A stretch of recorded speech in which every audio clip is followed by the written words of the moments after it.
Olá, bom dia amigos e amigas aqui do canal Dica de hoje. Hoje, quarta-feira, dia daquele vídeo sem enrolação. E hoje a gente vai trazer aqui a dúvida de um seguidor nosso lá do Instagram que perguntou assim: o que é melhor, ter um fundo imobiliário de shopping ou uma ação de shopping para a gente falar aqui? Então, logo depois da vinheta, a gente já fala sobre esse assunto. E enquanto isso, eu peço também para vocês: curtam o vídeo, se inscrevam no canal e logo depois da vinheta a gente já começa.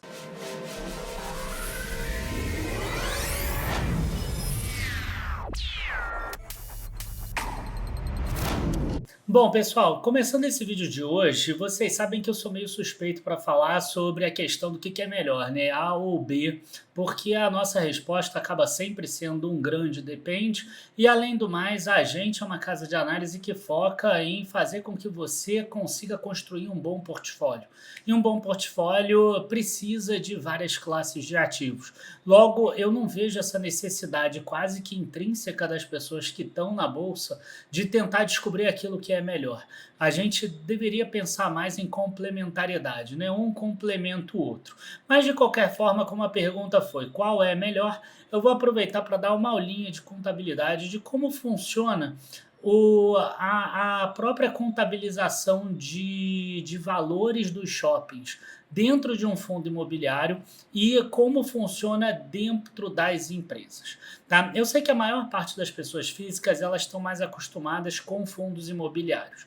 Aí elas pegam lá e comparam preço sobre valor patrimonial. Se estiver acima de um, está caro. Se estiver abaixo de um, está barato. Por que elas podem, entre aspas, fazer isso?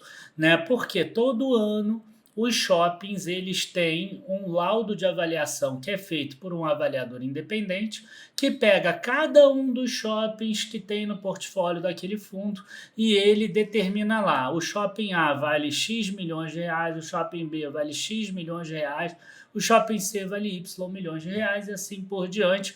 Quando soma tudo, você tem lá o valor do portfólio. Se for um fundo que não tem dívida, esse valor do portfólio imobiliário vai praticamente bater com o patrimônio líquido do fundo e aí você vai chegar dividindo pela quantidade de cotas emitidas, você chega no valor patrimonial por cota. Então, o que vocês precisam entender?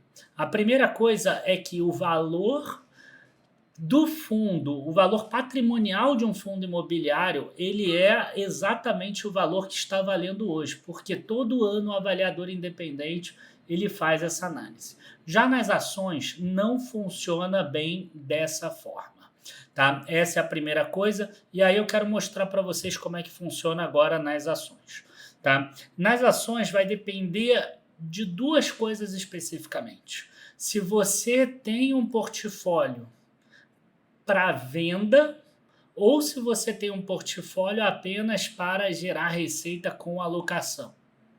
Se você tem um ativo que você quer só gerar receita para alocação e você não tem interesse para venda, não existe motivo para você contabilizar ele a valor de mercado, que é o laudo do valor independente. Né? Mas se você quer contabilizar para venda, você tem necessidade, você tem interesse em fazer venda, reciclagem do portfólio, etc. Aí sim, a melhor informação possível que você vai passar para o mercado é quanto ele vale realmente. Então aqui a gente já vê algumas diferenciações. Então aqui eu estou na Alus primeiro. Tá? E aí a gente vai ver aqui, ó, nos ativos, aqui, ó, na empresa, lá no final aqui, propriedades para investimento. Você vai ver a mesma coisa, por exemplo, na JHSF. Eu só não quis pegar a JHSF porque ela tem muitas outras coisas aí no meio, né? Muitos outros segmentos, muitos outros negócios, então iria ficar um pouco mais difícil da gente visualizar. E você vê aqui, ó, propriedades para investimento caindo até de 21,6 bilhões de reais para 21,3 bilhões de reais. Esse aqui é o exemplo de uma empresa que tem os ativos, tem o portfólio, mas ela pretende vender parte dos ativos ou os ativos, enfim. Ela não está interessada apenas na locação, né? Ela está interessada em fazer as vendas também. Então, quando a gente pega aqui propriedades para investimentos, a gente vai ver aqui, ó, que, tipo, de 31 de dezembro de 2023 até 31 de março de 2024, a empresa vendeu 70% do Santana Park Shopping, vendeu 5% do Plaza Sul, esse aqui foi para o XP Malls, né? Aqui no ano anterior vendeu 10% do Passeio das Águas, 25% do Plaza Sul, 100% do Boulevard Campos. Você vê que é uma empresa que realmente ela está fazendo a venda. Então, esse tipo de empresa aqui, ela vai atualizar pelo custo, menos a depreciação acumulada, mais a mais-valia de ativos. Isso fez com que ela tivesse um super lucro lá atrás, em 2023, quando teve essa combinação de negócios aqui, ela botou para dentro a BR Malls, tá? Então, essa empresa aqui, a Allos, ela tem os ativos 21 bilhões e 300 e todos eles estão contabilizados. Agora vamos passar para as empresas que são um pouco diferentes daquelas empresas do fundo imobiliário. Tá? Nessa empresa aqui, por exemplo, na Allos, você poderia calcular parecido com o fundo imobiliário. Vamos calcular preço pelo preço ou valor patrimonial, 0,88. Está batendo muito próximo de um fundo imobiliário. A maioria deles está 0,88. Já já a gente vai entrar em um outro problema. Agora vamos passar para o Iguatemi. Tá? O Iguatemi eu não vou pegar lá em cima, eu vou pegar só aqui. Propriedades para investimento. Aqui já está indicado que a propriedade para investimento ela é contabilizada ao custo. Isso já é diferente, não é a valor de mercado. Então, ao custo hoje, a propriedade para investimento do Iguatemi é de 5 bilhões. Só que as empresas listadas são obrigadas a botar qual é o valor justo delas. Então, o valor justo dos shoppings em operação do Iguatemi é de 14 bilhões de reais. Então, o cara que não entende nada, que não é analista, que, enfim, é só um interessado no negócio de investimento, né, e que às vezes até cria canais e que fala bastante e que tem um público muito grande que não entende isso, ele vai olhar esse 2,08 aqui da Iguatemi e vai falar assim, cara, tá caríssimo. Como é que pode o valor patrimonial da Iguatemi ser 2,08? Entendeu? Um fundo imobiliário é muito mais barato, porque o fundo imobiliário negocia uma vez. Só que o Iguatemi é negociado a custo, o valor patrimonial dele. Então, se você pegar esse valor patrimonial aqui, ó, patrimônio líquido 4,18 bilhões, porque considera 5 bilhões ali de ativos, né, ao custo, e tem uma dívida líquida de 1,77, o resto é contas a receber e outros ativos, mas esse 4,18, se você botasse o valor real dos imóveis, seriam 9 bilhões a mais, então isso aqui seria 13,18 bilhões. Logo, o Iguatemi estaria negociando a 0,5 vezes o valor patrimonial, se você contabilizar ele igual um fundo imobiliário. Né? Se você contabilizasse daquela forma. Tá? E aí a gente passa para o Multiplan. O Multiplan também é contabilizado de forma em propriedades para investimento na forma pelo custo. Tá? Então aqui, ó, quando a gente vai para propriedades para investimento aqui, ó, a gente vai ver que a companhia tem 7,8 bilhões, não, aqui, 8,3 bilhões de reais em propriedades para investimento, mas tudo isso está ao custo. O custo está aqui, isso tudo é custo. Né? Só que o valor justo dessas propriedades aqui, e aí vamos usar controlador aqui, porque tem alguns shoppings que têm participação de minoritários, dá 22,2 bilhões.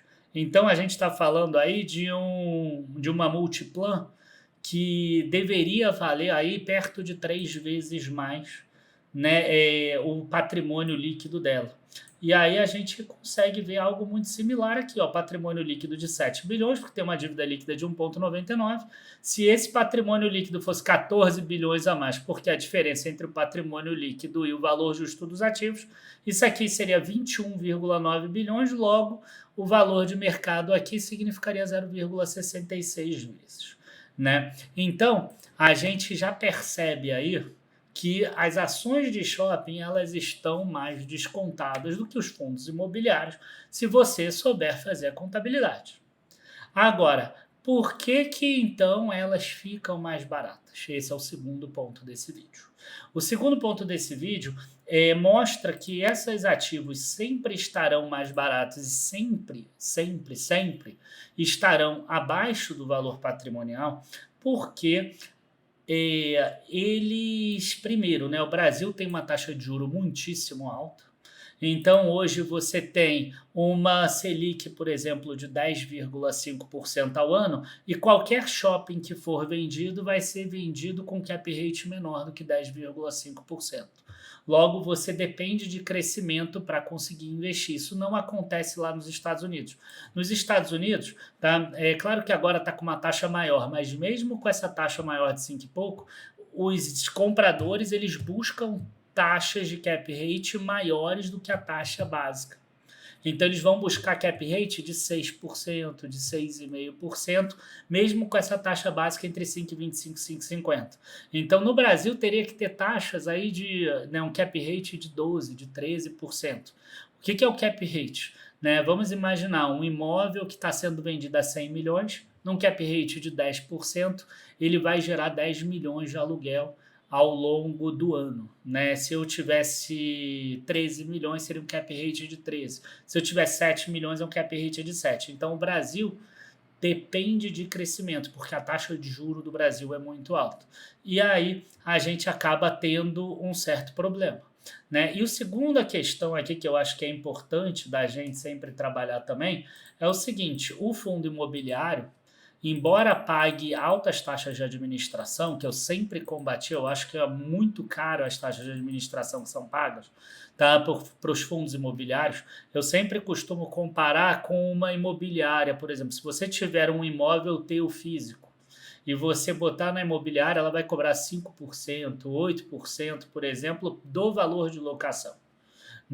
O fundo imobiliário, cara, às vezes ele vai fazer compras de 7%, 8% de um shopping, o cap rate, como eu expliquei agora, ele vai te cobrar uma taxa de administração de 1%, de 1,1%, às vezes vai ter taxa de performance.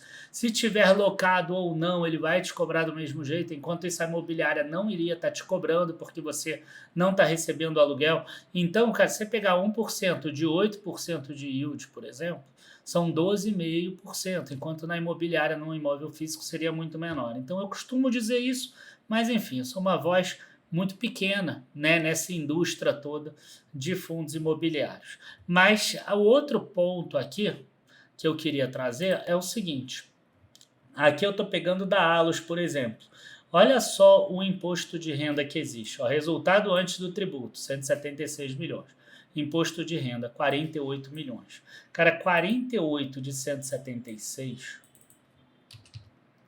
que fica para o governo, significou 27,7%. Tá? Deixa eu ver se eu consigo pegar aqui em mais uma no Iguatemi. Tomara que não esteja com algum não recorrente nessas linhas, porque eu quero mostrar para vocês. Isso aqui, o 93, aqui foi só 12, até que no Iguatemi veio bem baixo.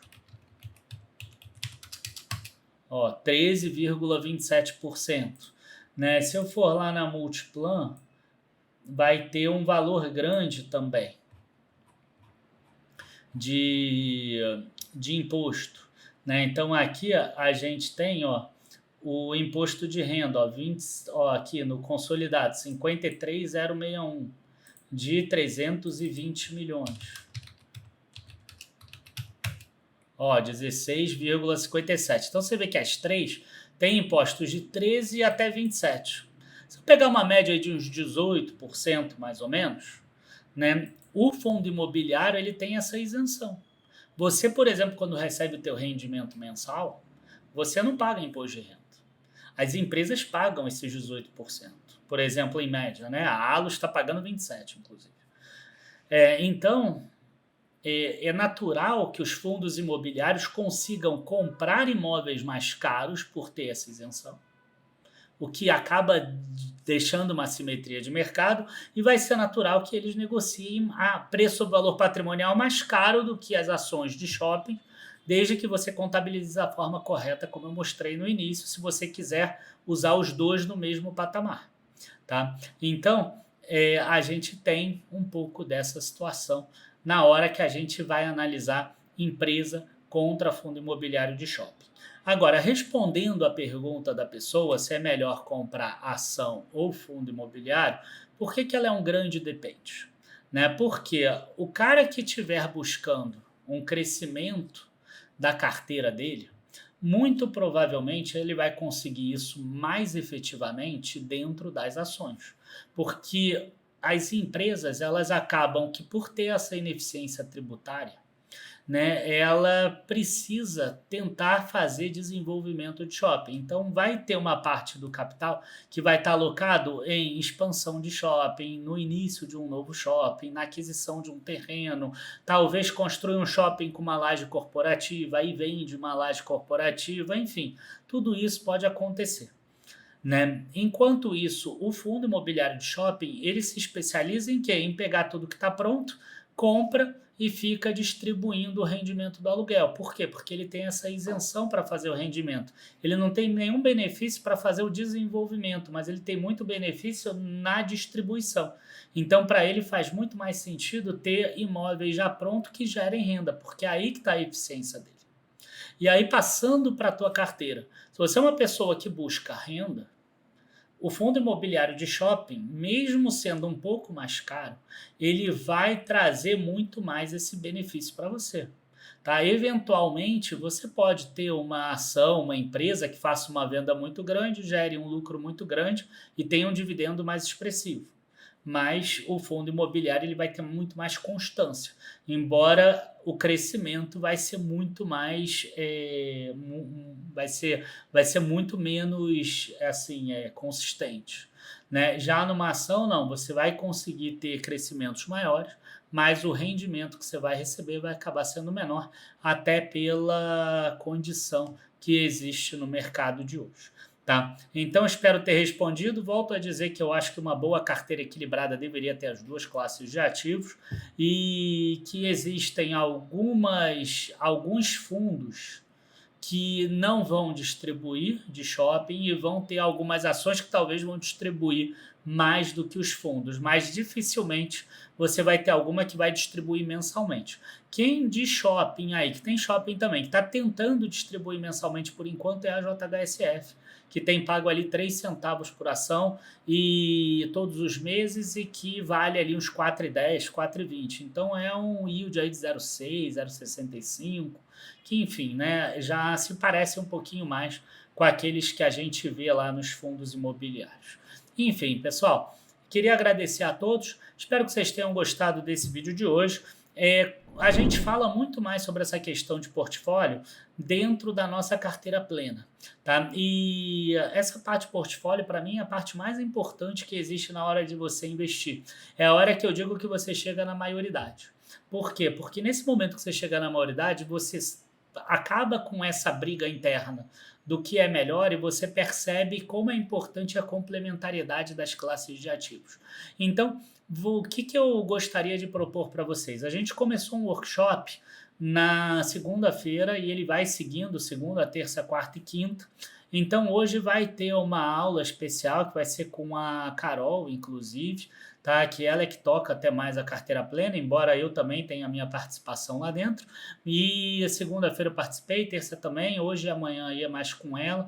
E aí ela explica muito melhor isso. Ela que também é uma pessoa que já trabalhou com mais de 400 carteiras de pessoas físicas, porque ela também é consultora CVM, então ela sabe muito bem como arrumar um portfólio, e na carteira plena a gente faz isso tudo de mão beijada para vocês, né, com carteiras recomendadas de diversas classes de ativos. Vale a pena assistir o workshop. Se você tem interesse direto no desconto da carteira plena, o link está aqui na descrição do vídeo. Abraço, bons investimentos e até a próxima.